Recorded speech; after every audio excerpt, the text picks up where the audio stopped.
Welcome to Hotter Than Ever, where we uncover the unconscious rules we've been following, we break those rules, and we write a new code for being freer, happier, sexier, and more self-expressed. I'm your host, Erin Keating. Today's conversation is with actor and comedian Kellye Howard. Kellye has gone through some really intense things in her life. Trauma, loss, some stuff that might be unthinkable to a lot of us. And in this conversation, what you're going to hear is a lot of real talk and a lot of laughs. And that is so remarkable to me. What Kellye does is she really helps to transform her pain and her trauma into a pressure release valve for her audiences, and also into a unique form of healing through telling stories.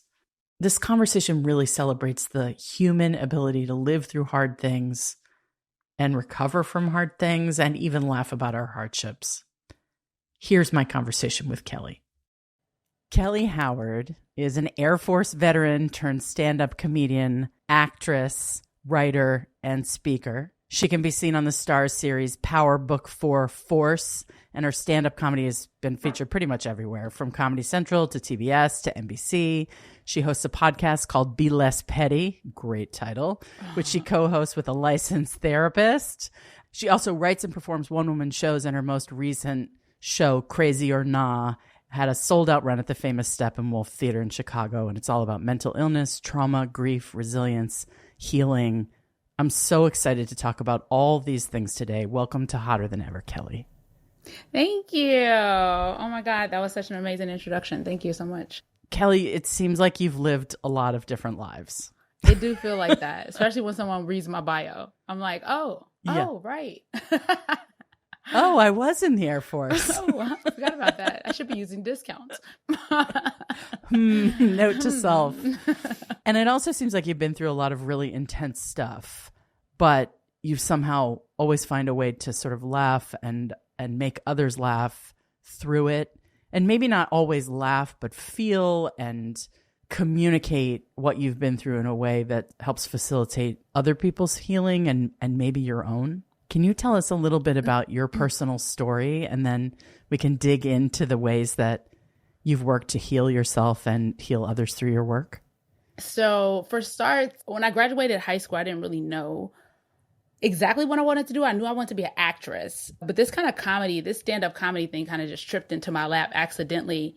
And when I started to do stand-up comedy, I found so much of my traumas starting to surface in my art. And when I say traumas, I mean, I was raised under my paternal grandmother for the first 10 years of my life, at which time I faced some molestation and just some, just drama within the house. Like, I lived in the hood. I remember my aunt patching up my cousin's shot wound in our kitchen when I was like 8. God. You know what I mean? My dad killed someone in that same kitchen when I was 11. I had moved out by that time, but it's not rumors that I didn't hear about that went on at that house, And so I just became kind of like this wild child. Like, I really didn't have any direction. My grandmother took me on my first audition when I was 8. And so in the back of my head, I knew I kind of always wanted to be an actress or an artist of some sort, but I didn't really know how to articulate that in any way. I was probably trying to heal from,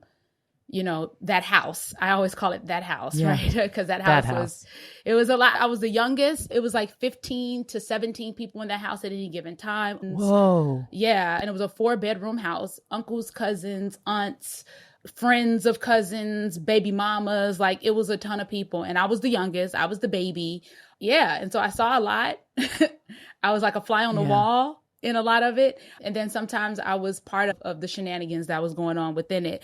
And then when I moved with my mom, I just didn't really have any direction. And so I was a wild child. I got kicked out of 2 high schools. I was always fighting. I was always I was bullying people because that's what I had seen in that house. There was a lot of fights in that house, a lot of arguing. And so I kind of was that person once I left that house too.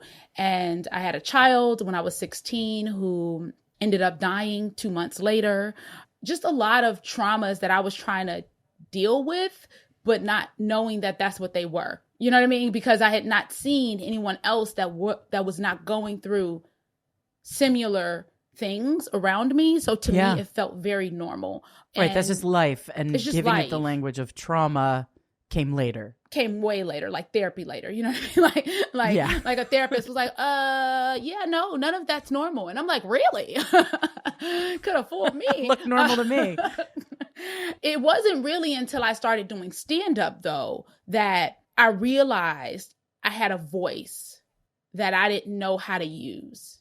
And that's when it kind of all started to slowly, kind of like the little meatball at the top of the hill, and it keeps rolling and rolling and rolling. It gets, or snowball. I don't know why I said meatball. I was thinking spaghetti. Could be a meatball. Could be meatball, but a snowball. I think there's a song or a kid's. There's like a kid's book with a about meatball. A rolling meatball. Which is a dirty meatball, but whatever. It's a disgusting meatball that a kid would eat. So it gets bigger and bigger and bigger, and so it was like I realized I started to see in so many areas of my life where I was unable to say what I was feeling or express that something wasn't right. Once I found stand-up, I would do it on the stage. That's where I would take it, right? So much so that I had got this tattoo that says laughter takes the pain away, which is a smiling Band-Aid. And in 2006, I remember this being like my slogan. I would have it on pins. It said, laughter takes the pain away. Do yourself a favor and book me today. And I really lived by that idea that laughter took the pain away. And so at that point, I had almost started to welcome the adversity. I was like, this is stage material, right? And so I honestly went out into the world looking for fights to pick because I could use it on stage. Not consciously, but definitely it was happening. And so then I end up having a daughter at age 30. And this is where everything kind of took a real shift for me. Other traumas were happening throughout, like my brother committed suicide during that time span. Just a lot of little things was still going on in our family. My grandmother, the matriarch of my mother's side, has really bad dementia and Alzheimer's. My mom takes care of her full time. It's just a lot of life just continues to happen, right? And so as life continued to show up, I then got pregnant at age 29. And the whole pregnancy in and of itself was like, the fuck, Kellye? Like, you 29, y'all not even in a real relationship. Like, y'all basically fucked on a bathroom floor, if we're being honest. Like, what are you doing with your life? Like, what is happening? I didn't want to have the baby. I couldn't believe I was pregnant, as if not wearing condoms don't have babies, right? I was like, oh my God. Yeah, there is a correlation there. Yeah. There's a correlation. So I should have known that. It's like, I don't track my period. You don't know when you're ovulating. What did you expect? And so I'm pregnant. I'm pissed.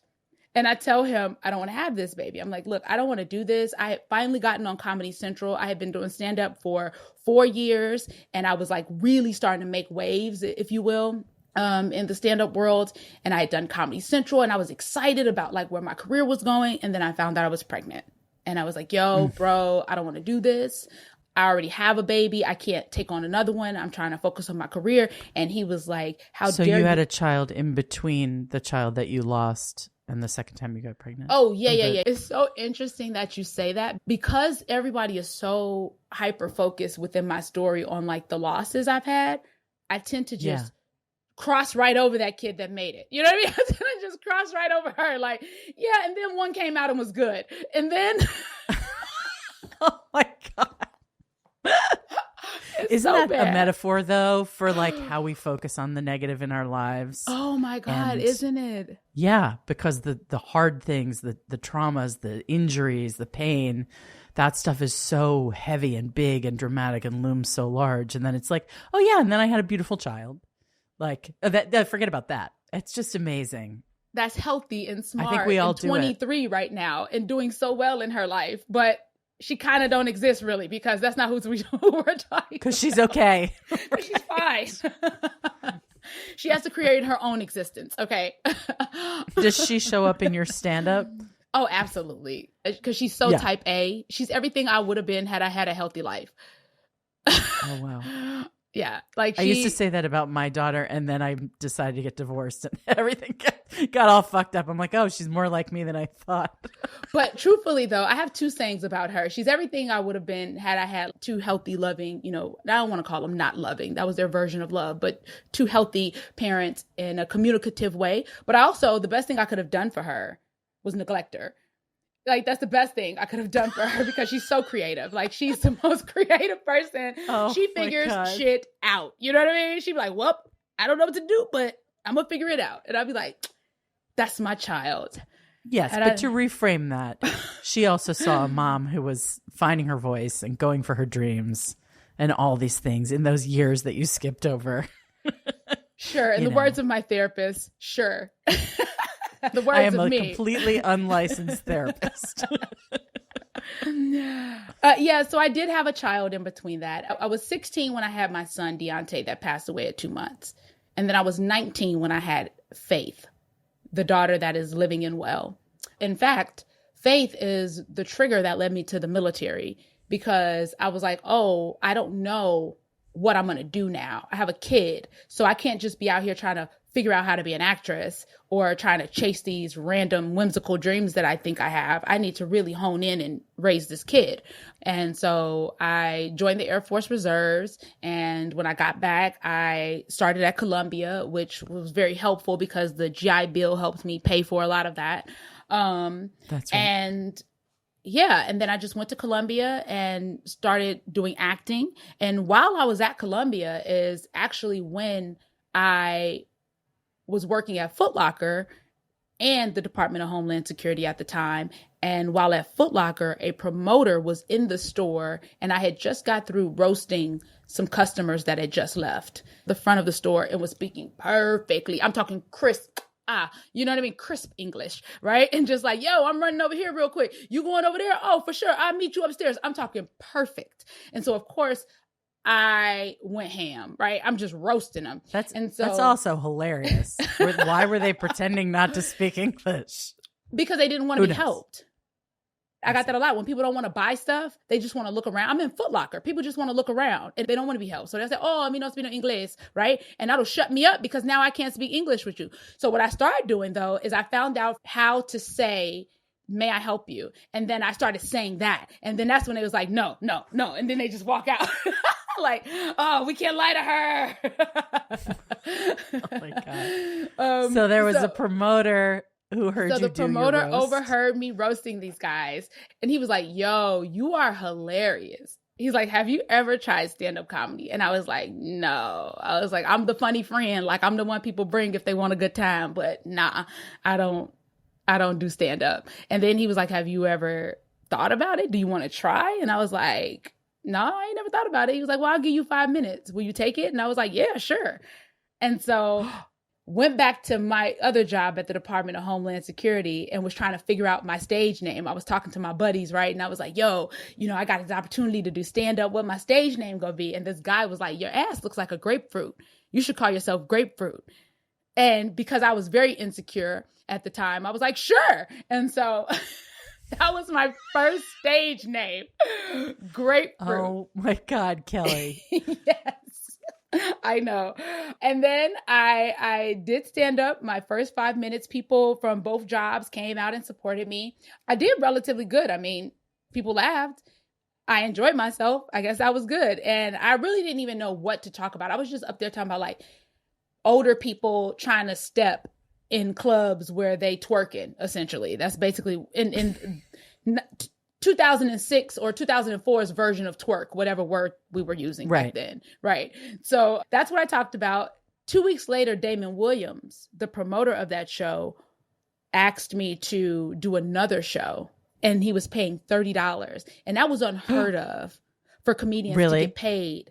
Yes, in their first, second time on stage. Comedians really do not get paid in the beginning of their careers. They Especially really on the second time on stage. Like, you need to be on stage several times to get out of the open mic phase first. Then you go to the showcase phase, which is still unpaid. I was in the, this is fun phase of my career, and I got paid $30. And I took that $30 and I immediately went back to the Department of Homeland Security. I quit school and I transferred to LAX and I moved to LA. Wait, shit gets deep. This is irrational. So you did stand up twice and you're like, I'm going to be a success at this because I get paid $30. I'm going to quit college. Then you got transferred to LA. Mm-hmm. Right. Well, good. And then you came to LA with stars in your eyes. stars all in my eyes. Like, I'm going to be famous. Got off the plane, realized I was in 70-degree weather, forgot all about stand-up. I was like, what the fuck is stand-up? I'm out here in 70-degree weather with a $40,000 a year job. You know what I mean? I'm living my best life, and did not stand up for another 2 years. I didn't do stand-up again until 2006. Yes. You just used it as a catalyst to make a big change in your life. To make a big change in my life. In 2006, Pauly Shore was having this cattle call for his show, Minding the Store. And it was called The Hot Girls of Comedy. And that would go really well today. Yeah, Hot Girls of Comedy. And it was all women. And me, in fact, that's where I met Gabrielle Dennis. We were in line together. And here I am. She's all nervous about her set, right? And I'm like, don't worry about it. You got this. It's easy. Just go up there and do blah, blah, blah. My 2 times ever on stage, I'm giving advice, right? Right. We both get booked. We both landed. We both get paid for 5 minutes of stand-up, like $800, because it was on TBS, right? And then when they edited it and it aired, my set was completely edited out. All you saw was me at the end waving as people, like, because we all got on stage and waved. And so that's all you saw in 2006. Because did you have material? No, I was trash. Right. And that's what I realized after I got edited completely out of the episode, that I was trash. I was like, oh God, Kellye, what do you think you're doing? You're just going to jump into this profession and be like, pick me at the top as though you've been doing it forever. Like, no. And that's when I moved back to Chicago in 2006. That's when I realized that I didn't know what I was doing and that I needed support with my daughter if I was going to actively do stand-up comedy, because I can't be out at night in LA without someone to watch her. Right. And so I was like, what do I do? Right. And I felt that Chicago was a great market for that comic that's trying to find their footing. And so I moved back home. And 2006 is when I fully started stand-up comedy. Like for real, hit the ground running. And so I was 4 years in, I was really doing well, had done Comedy Central, got pregnant, told him I didn't want to have the baby. And then he told me that I wasn't a Christian. I call myself a Christian, but yet I don't want to keep this child. And I didn't know what to do with that, because I had been very into the church and very prayerful. You know, church had been a huge part of my life, from getting my mom off of drugs to like just every time we needed anything, we went to the church, right? So that's what I knew. And I didn't know how to handle that criticism. I didn't know how to handle that. And so I was like, I guess I'm keeping the baby. And so I started looking up all these celebrities that had babies and that were doing well, that were single parents. I'm like, oh, I could be Taraji. I could do this, right? And I started just looking up possibilities. And then, fun fact, I was 6 months pregnant, and he text messaged me, you know what? I thought about it, and you should have an abortion. Yes. I instantly blocked him. I was like, done. I mean, if there was some more cosmic way of blocking him, like, isn't that the reality of women's lives, though? It's like we get left holding the bag in so many ways. So unfair. So unkind and so unfair. It's so unkind. And so I'm like, okay, blocked. And at that point, I just really got serious about like, okay, Kellye, you're going to have to do this, and you're probably going to be doing it alone. So what does that look like? And I just kept moving forward. And then I had the baby. She was a little bit early. She was 8 months, 36 weeks. She was 8 months. And she just had all these health conditions, you know, non-compaction of the left ventricle, cardiomyopathy. She had hypertension. She had just all of these things, white matter loss in her brain. And I'm just like, okay, what's really going on, God? Like, first, I didn't want to have this baby. Then I decide to keep this baby. Then you make me do it alone. And then you give me a list of things to have to also think about while doing it. Not just because being a parent in and of itself is enough with nothing wrong with the child. But then to have layers of medical issues, it makes you feel as though there is no life outside of that child. You know, and she came home on full life support. 21 different medications.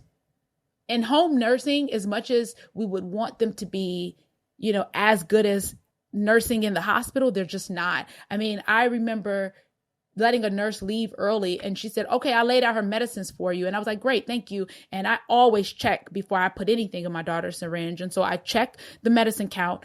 She gave her 6 ml of sildenafil. Well, she was about to give her. Thankfully, she hadn't. 6 ml of sildenafil. The dosage was 0.6.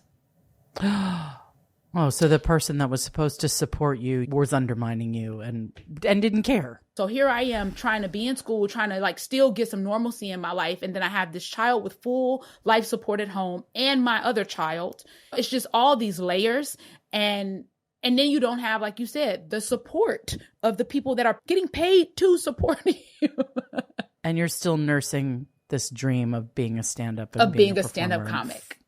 Like, with all this going on in my life, I feel like everything happens for a reason. I know people like at people that say that term, but I really do believe that everything happens for a reason. Even me, I kind of put out into the universe that adversity is what lends to my creativity. I was constantly reinforcing that and encouraging that. And so the universe will give you exactly what you ask for every single time, which is why we have to be mindful what we're asking for. And I was asking it to give me reasons to have more material. I need more things to talk about or more. But how do you go on stage and joke about a baby on life support? You don't joke about the baby on life support. You joke about the people who's taking care of the baby. Okay. You joke about those that should be putting 0.6 milliliters into her syringe that's putting 6 milliliters. You know what I mean? You joke about anything because you have a dying child. So it doesn't matter. And if I'm being honest, it doesn't matter. Like, I was my funniest during that period. I have never been funnier in my life. And I don't know if I'll ever be that funny again because I didn't give a fuck. Well, and also it was your own survival. Performing, that was the space where you lived that was just for you. And that was you sort of saying, I'm alive. I'm alive. Listen to me. I'm a person. I have a voice. I'm alive. Yep. And it was so much Kellye. going on in the background that I didn't have the filter. I didn't have enough energy to filter what that aliveness looked like. So it just came out as is, which made it so raw, so authentic. I don't shun anything that has ever happened to me, even the losses of my children. Like, all of it has led me to this point right here where I am with you having this conversation, being able to openly talk about that time period, and in a way that hopefully can allow other people to see their stuff from a different perspective. And sometimes we take our own stuff a little too personal, I think, when it's so many of us losing children. It's so many of us being left behind and taking care of the children alone. It's so many of us that are being molested in our childhood. It's so many of us that are being ignored in our marriages. I'm not alone in this. Collectively, there's so many of us going through this. Honestly, to not take it personal is where we're doing ourselves the best favors. Oh, that's so hard, though. It is very hard. I take everything personal. How do you not take... Right. I mean, I aspire to not. And as I've gotten older, I've gotten better at not taking everything personally. When I was young, everything was personal. Now it's like, wow, you never know what other people are going through, why they're acting that way. It's probably not me. Could be me. Willing to look at that. But yeah. That's what it is right there. That's the human element that makes it all okay. It could be me, right? And how do you look at that? How do you open yourself up to that empathy, right? That compassion, it could be me. How do you do that? I also put sticky notes everywhere. I have a sticky note on my dashboard in my car that says, nothing is personal. So what happened with your daughter who was on life support? So Heaven eventually passed away at 15 months old, but she did come home from the hospital, and she had her first birthday at home. She had her first Christmas at home, her first New Year's. I mean, if we were being her only, but her first. And they said she'd never come home. They said she'd never smile. And one of my favorite pictures of her is a big smile. It's in our living room upstairs. It's like these things that medical professionals tell you based on their professional expertise. I get it.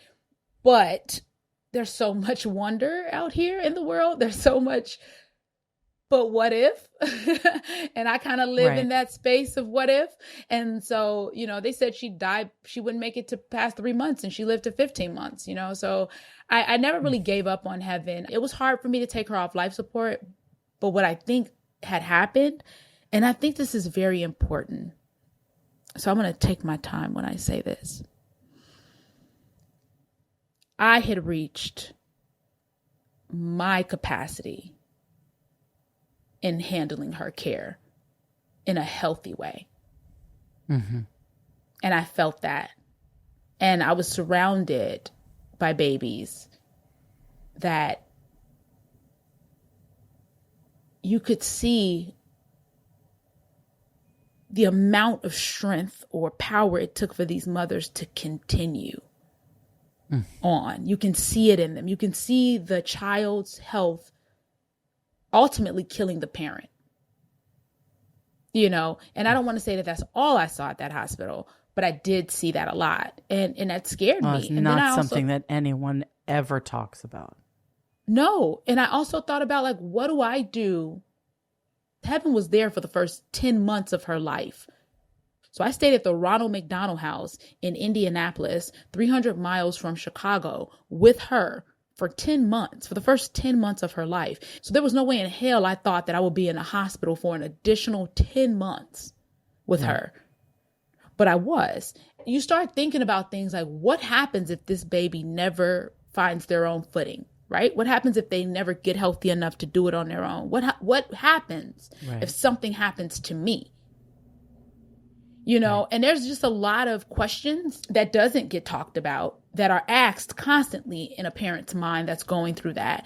And so, I chose to take her off life support. And that decision, I think, is what spiraled me into all the other things that happened in the next few years, but in a good way. I think it woke me up and opened my heart up in ways that had never been open before. So tell me what you did to start to try to heal from all of this, because I know you tried a lot of different kinds of therapy, a lot of different kinds of modalities, and found success with some things, and have been really open-minded about the things that you've tried and have reflected all of that stuff in your art. Mm-hmm. So what's interesting is I didn't do anything in particular to try to heal from Heaven. That was her name, Heaven.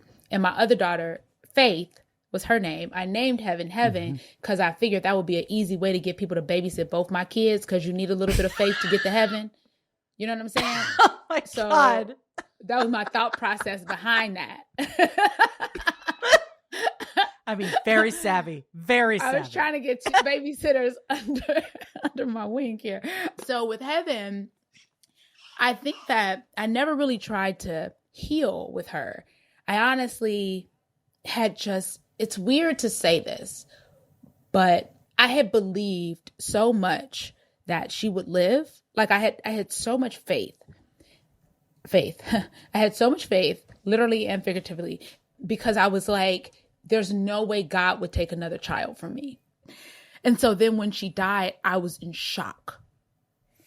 And that shock became the catalyst to just performance. That's it. Like I just kept it moving. Shit had to get done. You know what I mean? And so much so that I was auditioning and performing and doing things. I had cut my hair completely off. I went to this little black fro. Then I dyed it blonde. Then I did a TV show called My Life is a Joke.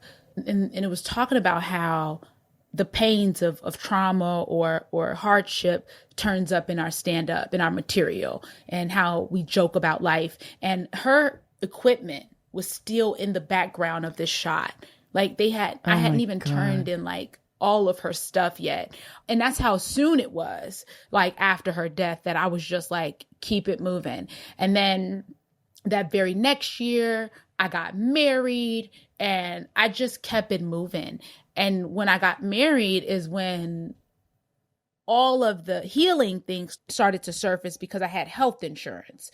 And so I was like, oh, I'm really sad a lot of the times, but I be keeping it moving. What does this mean? Right. And so then I went to a psychiatrist and was like, yo, I'm really sad a lot of the times and I'm trying to keep it moving, but sometimes it's hard to keep it moving. And then I give her all of my life history, you know, my brother's death and my first child's death, and then Heaven, and just everything I was going through.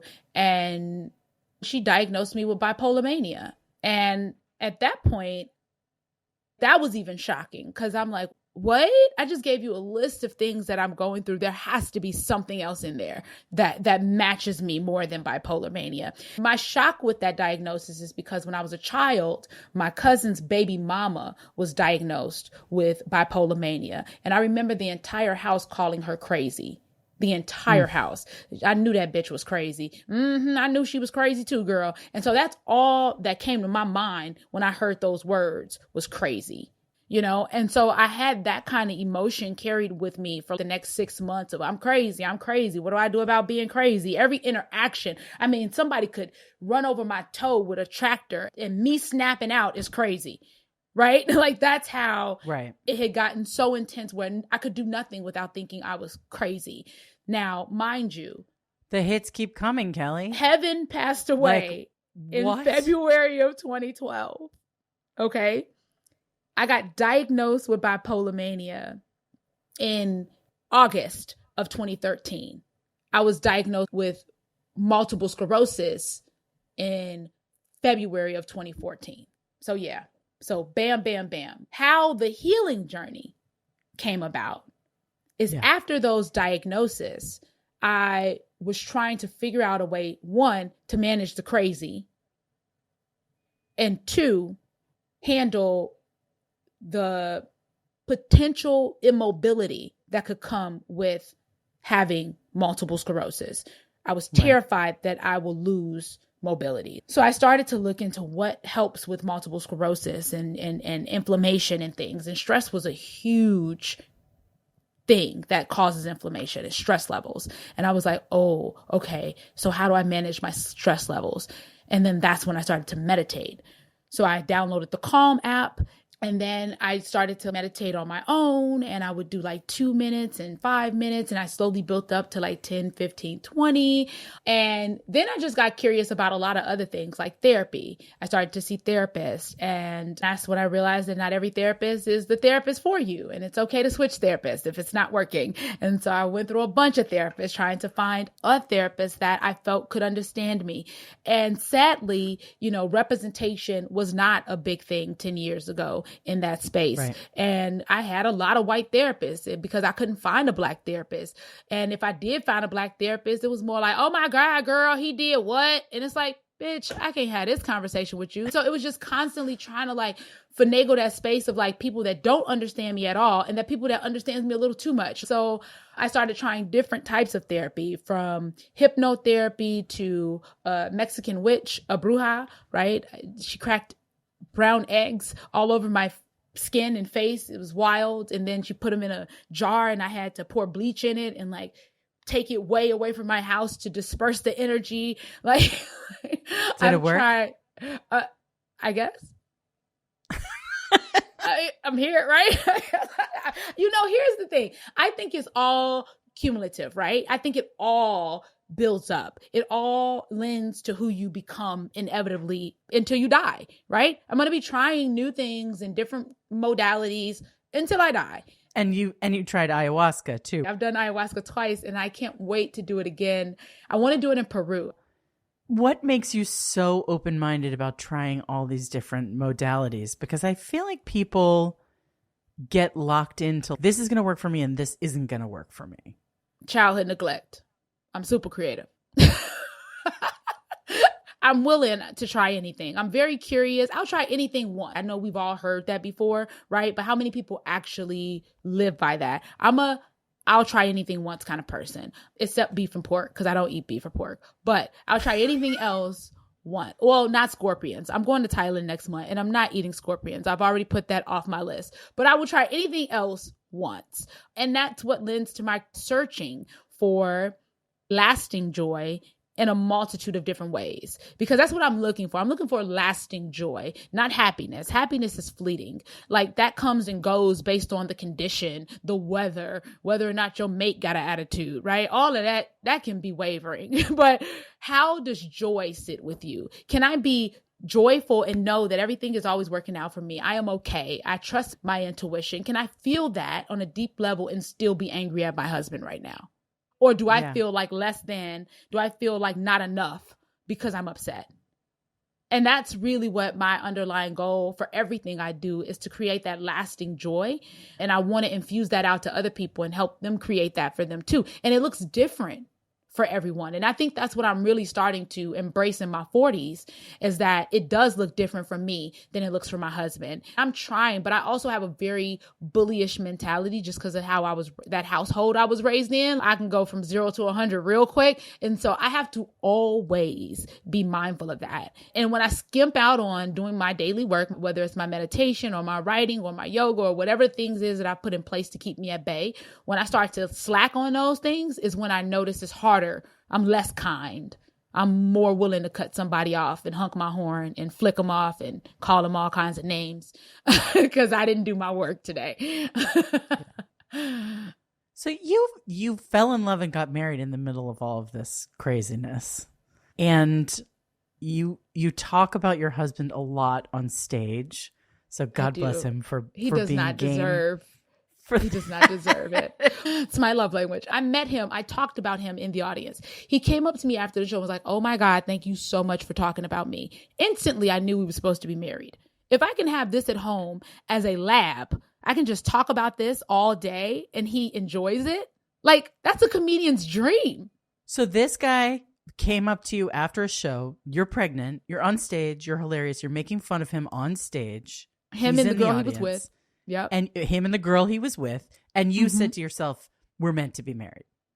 Well, not in that moment, but you know what I mean? I do that as a joke on stage where I say, yeah, obviously we have to be married. So it was indicative to you of like, this actually would be the perfect situation for me. This would be the perfect situation because if you like being talked about and I like talking about people, we're a match made in heaven. It's kind of yeah. I mean, I wouldn't be so psyched. If my partner was a stand-up and they were talking about our relationship on stage, I don't think I would like that very much. Yeah, and he doesn't. And so here's the thing. and here's the thing. I've had a lot of therapy to unpack this part of my life with talking about him on stage because my husband is an amazing man. He does all the cooking. All the cooking. I don't cook at all. Yeah. He does all the cooking. He's loving. He's an only child. So he always wants to spend time with me. Like in a yucky kind of way, right? Always wants to spend time with me. That's enough. That's enough. Okay, can I get some space, bro? 6 feet. It's so bad. And so he's a perfect, like a woman that loves all of that. He's like the dream man, right? And me, I'm over here like, ugh. He didn't choose that woman. He didn't. You know what I mean? He didn't choose that. He chose this woman. And so, but what I've noticed though, is there are lines that I need to be mindful not to cross. In a rule that I now try to use in general in my stand-up, because now I teach stand-up. I teach solo performance for comedy levels 1 and 2 at DePaul University. And now that I'm telling people how to do it, I've realized the importance of punching up, right? Everything that I try to do in my comedy, be less petty. I'm literally trying to be a less petty person with my time, my space, and my energy. Being less petty with my energy means, how am I showing up in my marriage? If I'm getting on stage and I'm shitting on my husband, and then I get off stage and I'm like, love me. That's so confusing to a partner. You know what I mean?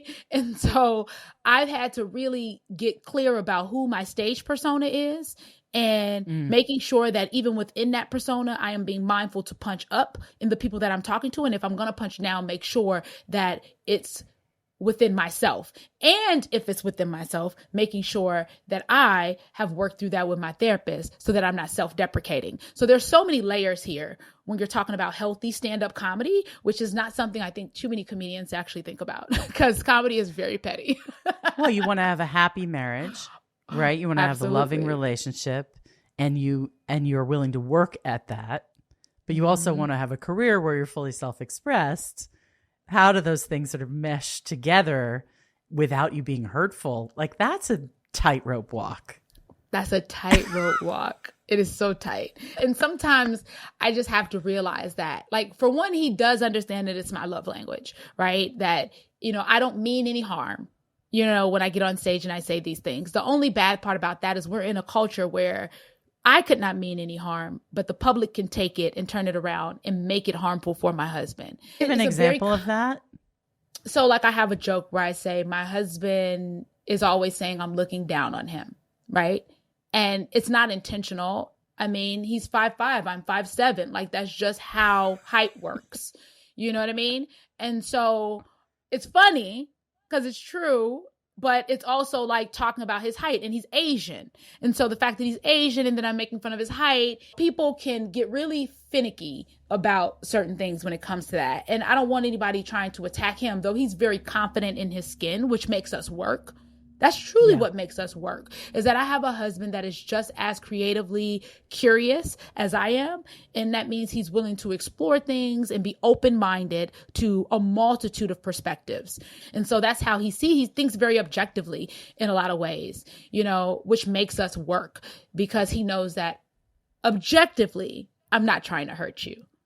And I try to make that up with showing up in other ways in my marriage. You can't really lack on being a good partner if you're shitting on your husband on stage. So I have to be... You got to really do something to compensate for that. You got to really show up. Kellye, we've talked about such intense things in this conversation, and we've been laughing the whole time. And I feel like that is so profoundly what you do, right? That you somehow figure out how to find the lightness, find the humor, find the life inside of all of this stuff. And you're looking at everything so dead on. I mean, I can understand the denial that you were in and the times that you were in denial, but it does not feel like you're in denial today.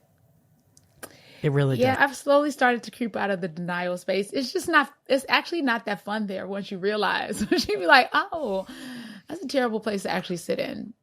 Denial was killing me, essentially. It was killing me from all different forms. And so by facing stuff head on, I can face that I'm not well in this way. So how do I get well? I'm not strong in this way. So how do I get strong? I noticed that about like my body. So because mobility is a concern for people that's been diagnosed with MS, multiple sclerosis, I do like the Stairmaster a lot. I take the stairs whenever I can. I do more walking and running. I do more things with my legs and my lower body than I used to. I used to only focus really on my upper body. Now I do a lot of stuff in my lower body just because I want to build that strength.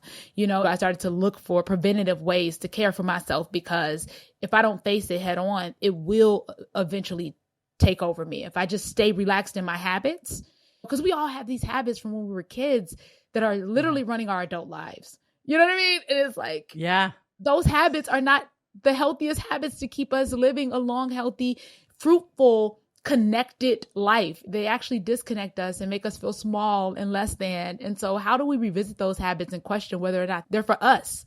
You know, like these are the ones I want to use. When you're making conscious choices as an adult. The bipolar is probably very much helped by all the things you do for the MS and all your self-care routines that you have, even if you don't want to claim it.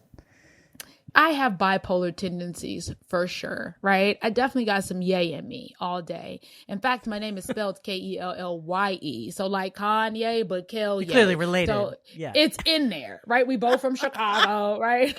It's all in there. But I also did realize after multiple therapists explained to me that what was actually happening at that time was grief. Yes. I was grieving, and that I wasn't sure where to place that grief or how to allow that grief to process through my body, because the body keeps the score. And so if we don't allow it to process through, we just hold it in different places.